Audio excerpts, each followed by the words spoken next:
نیکیوں کے خزانے۔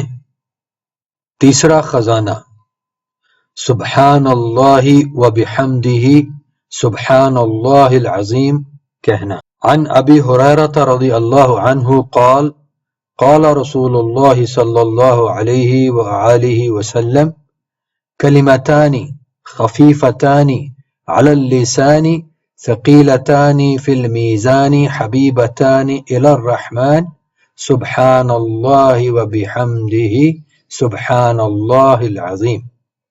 ابی ہریرہ رضی اللہ عنہ کا کہنا ہے کہ رسول اللہ صلی اللہ علیہ وعلی آلہ وسلم نے ارشاد فرمایا، دو جملے ایسے ہیں جو زبان پر ہلکے ہیں اور میزان میں بھاری ہیں اور الرحمن کو محبوب ہیں، سبحان اللہ و بحمدہ سبحان اللہ العظیم۔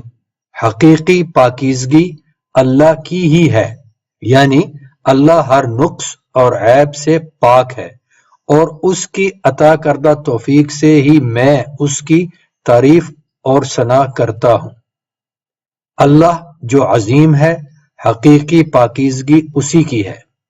دو جملے جو زبان پر ہلکے ہیں، یعنی بولنے میں بہت آسان ہیں، اور میزان میں بھاری ہیں، یعنی ان کی نیکیاں بہت زیادہ ہیں اور یہ اعمال کے ترازو میں نیکیوں کے پلڑے میں بہت بھاری ہیں۔ ان کلمات کا وزن کتنا ہے، ان کی نیکیاں کتنی ہیں، اس کا علم اللہ ہی کے پاس ہے۔